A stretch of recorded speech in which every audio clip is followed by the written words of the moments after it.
Esta máquina de 798 quilos, que custa 15 milhões de dólares, gera 5 vezes mais aderência que um supercarro, mas não pode atravessar um cruzamento público. Veja o que acontece no instante em que o motor pega numa manhã fria. A própria física decide por onde ele pode andar. Imagine um carro de Fórmula 1 parado silenciosamente numa rua residencial, aguardando atrás de um sinal vermelho. À frente há uma faixa de pedestres, uma van de entregas, uma bicicleta e a máquina de engenharia mais sofisticada já construída fica impotente. Aos olhos da lei, não é um carro, é um projétil, uma arma de propósito único. Projetado para uma superfície, uma temperatura, uma missão. A razão pela qual não pode andar aqui é a própria física, não a velocidade. Os números contam a história. Um carro moderno de Fórmula 1 pesa cerca de 798 quilos, mais leve que um hatch compacto. Ele produz cerca de 1.000 cavalos de potência a partir de uma unidade híbrida não maior que uma mala de mão comum. Ele gera uma força aerodinâmica descendente equivalente a 3 vezes a sua própria massa em velocidade máxima, colado ao asfalto. Cada componente, da célula de sobrevivência em fibra de carbono às porcas de roda em titânio, existe para servir a um único objetivo: o tempo de volta. Agora pense na estrada. Cada veículo por que você passa foi certificado através de um processo legal chamado homologação de tipo.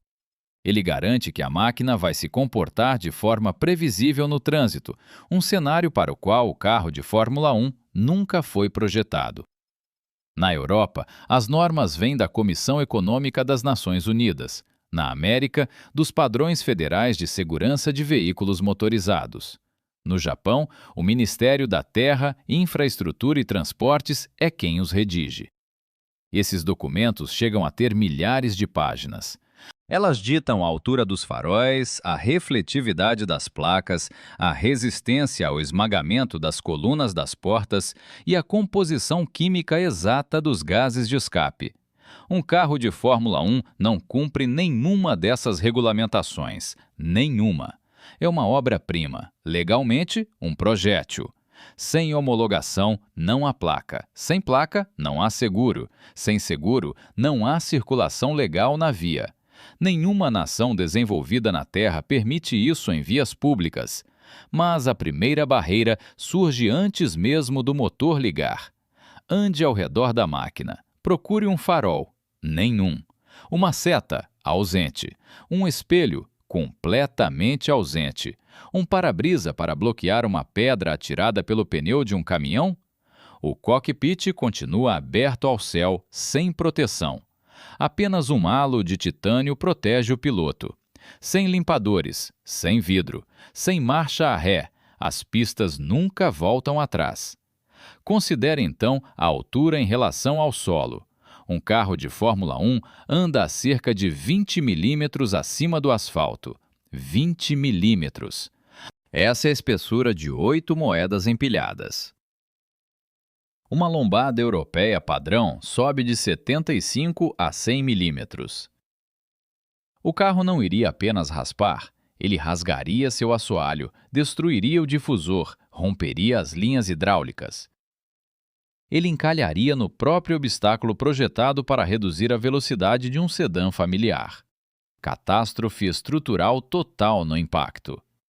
Um buraco na pista, uma tampa de bueiro, um galho caído, cada um se torna catastrófico. No entanto, a verdadeira desqualificação está ainda mais profunda. No interior profundo do próprio motor. Para entender o porquê, precisamos voltar no tempo até os primeiros dias da Fórmula 1. No início dos anos 50, quando a Fórmula 1 nasceu, os carros de rua e os carros de corrida pareciam quase idênticos. Os pilotos pegavam Jaguares e Ferraris direto do salão da concessionária e no sábado já corriam com eles em Le Mans. No dia seguinte, eles dirigiam essas mesmas máquinas para casa. As regulamentações eram mínimas, as estradas eram mais silenciosas, os limites mal existiam. A ideia de uma máquina especializada, exclusiva para pistas, ainda não existia na forma moderna que reconhecemos hoje. Então chegou 11 de junho de 1955. Em Le Mans, um carro de corrida Mercedes atingiu uma barreira, desintegrando-se em meio à multidão. 83 espectadores morreram. Continua sendo o acidente mais mortal da história do automobilismo. O desastre fraturou o esporte por completo. Governos por toda a Europa exigiram estradas mais seguras, fábricas mais seguras, carros mais seguros. Os carros de corrida seguiram por um caminho, os carros de passeio por outro. A homologação nasceu. Nas décadas seguintes, os carros de rua acumularam regulamento sobre regulamento, cada regra remodelando a máquina. Normas de emissões, protocolos de testes de colisão, leis de cinto de segurança, exigências de airbag, requisitos de impacto com pedestres. Cada um acrescentou peso e custo, mas cada um também salvou vidas. Até 2020, um carro de família moderno tinha que sobreviver a 12 cenários distintos de colisão. Ele tinha que filtrar os gases de escape até níveis de poluentes próximos de zero e proteger um pedestre em uma colisão frontal. A Fórmula 1, por outro lado, evoluiu na direção oposta. Tornou-se mais leve, mais rápida, mais afiada, mais extrema. Um animal de raça pura. Uma máquina que só conseguia sobreviver em um ambiente controlado. E mesmo assim, a suposição ingênua de desqualificação está errada. A maioria das pessoas acredita que um carro de Fórmula 1 não pode circular em vias públicas porque é simplesmente rápido demais. Isto é um mito. Um carro moderno de Fórmula 1 atinge aproximadamente 370 km por hora no máximo. Impressionante, mas não excepcional. O Bugatti Chiron Super Sport atinge 490 km por hora. O Koenigsegg Jesko atinge números semelhantes. O SSC Tuatara foi oficialmente registrado acima dos 500 km por hora. Todos esses hipercarros são homologados para as ruas. Eles têm placas e pagam prêmios de seguro integrais anualmente. Eles param nos semáforos ao lado de minivans comuns de supermercado, tratados como veículos de rua legalizados por todos os órgãos reguladores. Então a velocidade não é o fator eliminatório. A verdadeira razão é a fragilidade. Fragilidade térmica, fragilidade mecânica, do início ao fim. O motor de um carro de Fórmula 1 nem sequer consegue arrancar numa manhã fria sem equipamento de aquecimento externo especializado por perto. O óleo, espesso como mel à temperatura ambiente, deve primeiro ser aquecido a aproximadamente 80 graus Celsius. Só então a combustão pode começar sem destruir os próprios rolamentos. Cada fluido exige uma faixa térmica estreita.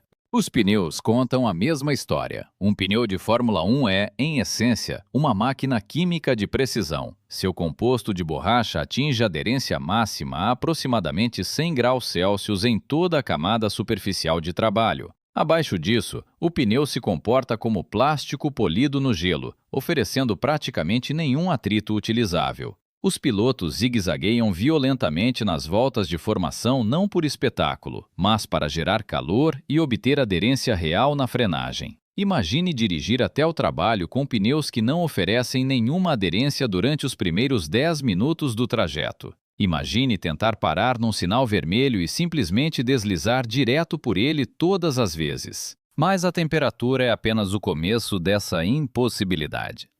Considere a embreagem escondida dentro de um Fórmula 1.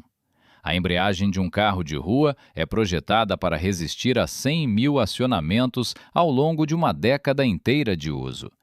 Cada placa de pare, cada manobra de estacionamento, cada partida em subida. A embreagem doméstica suporta tudo em silêncio. Uma embreagem de Fórmula 1 é projetada para aproximadamente 20 largadas. 20. Depois é inspecionada, recondicionada ou descartada por completo. Ele usa placas de carbono do tamanho de uma xícara de café, projetadas para um único propósito: largadas paradas. No trânsito comum da cidade, entre paradas e arrancadas, essa mesma embreagem de corrida se queimaria por completo em apenas alguns minutos. Os freios contam a mesma história. Discos de freio de carbono-carbono, negros como obsidiana, são o auge da tecnologia de frenagem. Na pista, eles reduzem a velocidade do carro de 300 km por hora para 80 em menos de 2 segundos. Mas aqui está o problema. Eles são inúteis abaixo de 400 graus Celsius. Freios de carbono frios geram quase nenhum atrito. Pise no pedal em um cruzamento suburbano e ele afunda até o chão, com o carro continuando a rolar para frente. Em condições de rua, os freios de carbono frios não conseguem gerar calor suficiente para funcionar. A tecnologia falha fora de sua arena. Depois, há o combustível. A Fórmula 1 queima uma mistura de corrida especializada formulada com precisão dentro das regras rigorosas do esporte. Sua octanagem fica próxima de 102, muito além do que qualquer posto de combustível comercial pode oferecer. A gasolina comum de posto, mesmo a premium sem chumbo, não atende às especificações exigidas. Basta abastecer e o desastre começa. O sistema de injeção, calibrado até a molécula, falharia, detonaria e destruiria os componentes internos em apenas alguns quilômetros. As emissões representam outra impossibilidade. A União Europeia aplica um padrão chamado Euro 7 para todos os carros de passageiros vendidos atualmente. Ele limita rigorosamente os óxidos de nitrogênio, o monóxido de carbono, as partículas e os hidrocarbonetos a limiares quase microscópicos, tolerâncias de partes por milhão. O motor de Fórmula 1, uma das unidades de combustão termicamente mais eficientes já construídas, ainda assim ultrapassa esses limites de forma catastrófica. Ele o supera em ordens de magnitude em hidrocarbonetos não queimados e compostos de nitrogênio que escapam das câmaras de combustão. Não há catalisador, não há filtro de partículas, não há nada entre a combustão e o ar exterior. Há apenas um escapamento de titânio, projetado para extrair potência do motor, nunca para limpar o ar que fica para trás. E o barulho? Uma unidade de potência híbrida moderna da Fórmula 1 produz pressão sonora perto de 130 decibéis, o limiar da dor.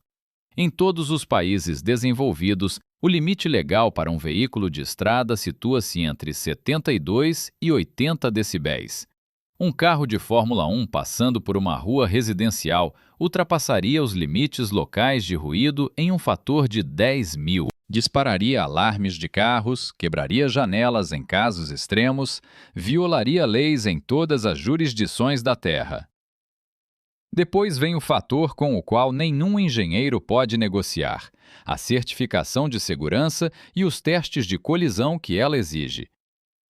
Para vender um carro para uso em estradas, um fabricante precisa submetê-lo a mais de 40 testes de colisão distintos. Impacto frontal a 56 km por hora. Impacto lateral. Impacto traseiro. Resistência ao esmagamento do teto. Testes de poste. Testes de sobreposição pequena. Impactos de forma de cabeça e forma de perna em pedestres. Simulações de chicote cervical. Cada teste mede as forças sobre os bonecos de teste de colisão e registra a deformação. Cada um avalia o envelope de sobrevivência de cada ocupante e de cada transeunte, um padrão do qual o carro de corrida não consegue se aproximar. Um monocoque de Fórmula 1, a estrutura de fibra de carbono que abriga piloto, é uma das carrocerias mais resistentes já construídas para um veículo. Ele consegue suportar impactos de mais de 50 G, forças de desaceleração que liquefariam um ser humano sem a devida contenção. Mas ele é otimizado para impactos de pista, colisões frontais contra barreiras de pneus, batidas rotacionais em caixas de brita. Ele não foi projetado para a física específica de um acidente de trânsito. Não existe uma zona de deformação para pedestres. Um nariz de Fórmula 1, afiado como uma lança, feriria fatalmente qualquer pedestre atingido, mesmo em velocidade moderada. Não há airbags, não há barras de proteção lateral nas portas, porque o carro não tem portas. Não há estrutura traseira de proteção contra impactos que seja significativa para uma colisão traseira em estrada, nada que absorva o impacto. Na linguagem da homologação, ele reprova em todos os testes, porque nunca foi projetado para enfrentá-los. As seguradoras entendem na hora: nenhuma seguradora importante no mundo emitirá uma apólice para um carro de Fórmula 1. A responsabilidade é incalculável. Sem seguro, não é possível emitir um número de identificação do veículo para a máquina. Sem um número de chassi, o carro legalmente não existe como um objeto para uso em vias públicas em nenhum lugar do sistema regulatório moderno.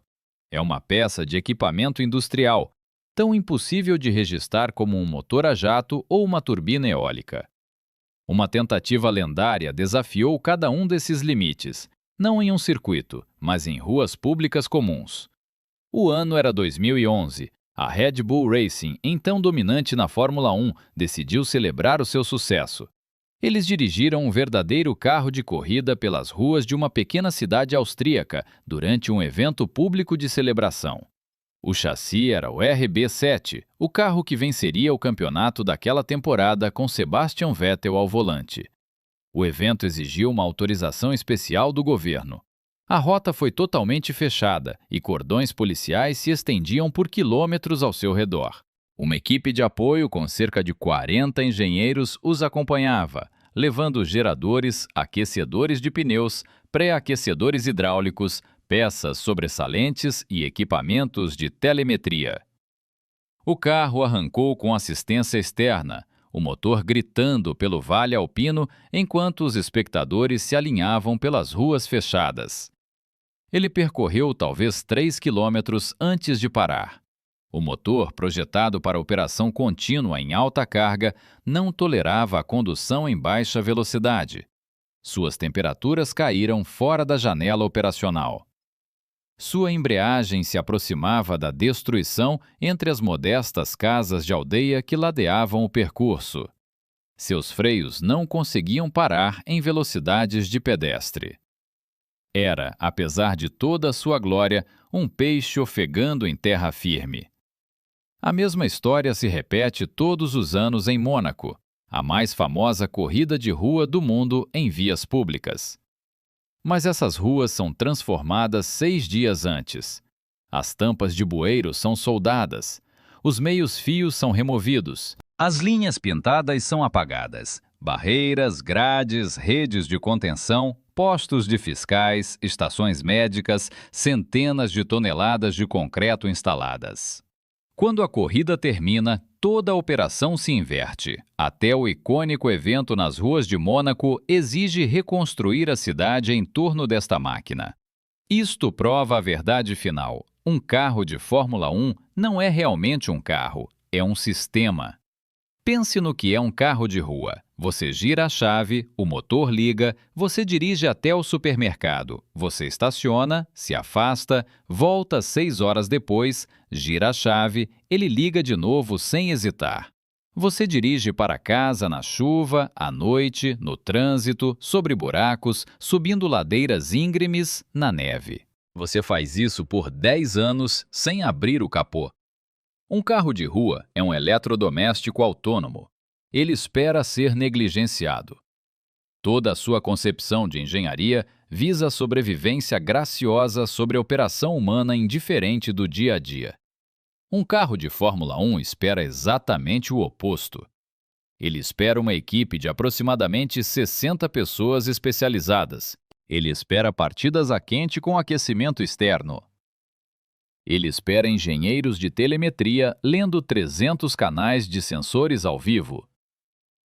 Ela espera especialistas em pneus preparando a borracha em temperaturas precisas. Ela espera técnicos hidráulicos, aerodinamicistas e estrategistas de corrida, mecânicos capazes de reconstruir qualquer componente em minutos. Ele espera uma garagem. Ele espera um caminhão de transporte especializado. Ele espera uma fábrica a 5.000 quilômetros de distância. analisando dados a cada segundo em que está em movimento. Tire a equipe e o carro se torna uma escultura inerte, incapaz de atravessar um cruzamento público.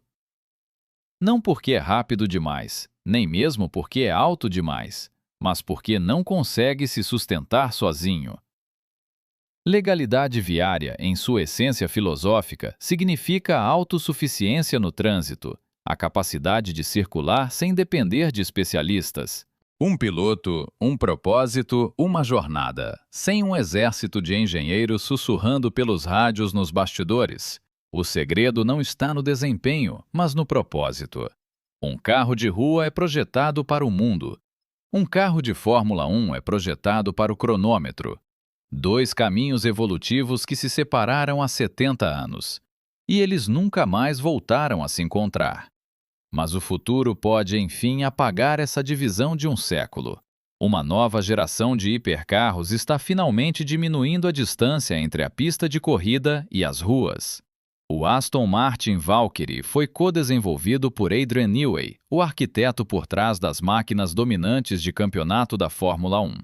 Seu motor V12 aspirado grita a mais de 11.000 rotações por minuto, gerando downforce medido em toneladas. E ainda assim tem placa, faróis, setas, tecnicamente permitido dirigir até uma cafeteria. O Mercedes AMG One instala uma verdadeira unidade de potência de Fórmula 1, arquitetura híbrida de campeonato em um chassi de rua. Os engenheiros passaram anos domando seu comportamento de partida a frio, adicionando o motor de arranque para girar o pequeno V6 turboalimentado. Os engenheiros suavizaram sua marcha lenta e reduziram suas emissões apenas o suficiente para atender aos padrões europeus de homologação para uso em vias públicas. O projeto foi adiado por anos porque a física da Fórmula 1 resiste fundamentalmente à domesticação para as ruas públicas. Estas máquinas provam algo notável. A distância entre a pista de corrida e a estrada pode ser superada, mas apenas com um enorme compromisso de engenharia em todos os níveis. Cada grau de civilização acrescentado a um carro de corrida retira uma fração da sua pureza, aproximando a máquina passo a passo do mundo comum. E assim o carro de Fórmula 1 permanece onde começou, num circuito fechado, cercado pela sua equipa, vivo apenas dentro de uma janela estreita. É o artefato automotivo mais sofisticado que a humanidade já criou, e ainda assim não pode, legalmente, atravessar a rua em frente à sua casa. Isso não é uma falha de engenharia, é a definição de especialização, o preço a pagar por alcançar o limite absoluto do desempenho. Um guepardo não consegue puxar um arado. Um bisturi não consegue cortar lenha. Um carro de Fórmula 1 simplesmente não consegue dirigir sozinho até a mercearia do bairro. Cada um é perfeito em exatamente uma coisa muito específica e praticamente inútil em tudo o mais que o mundo comum um dia lhe pedir. Se estas respostas da engenharia te surpreenderam, este canal tem mais filmes sobre como a humanidade conquista os próprios limites da física. Inscreva-se para continuar a investigação. O próximo capítulo da impossibilidade automotiva e a tecnologia de corrida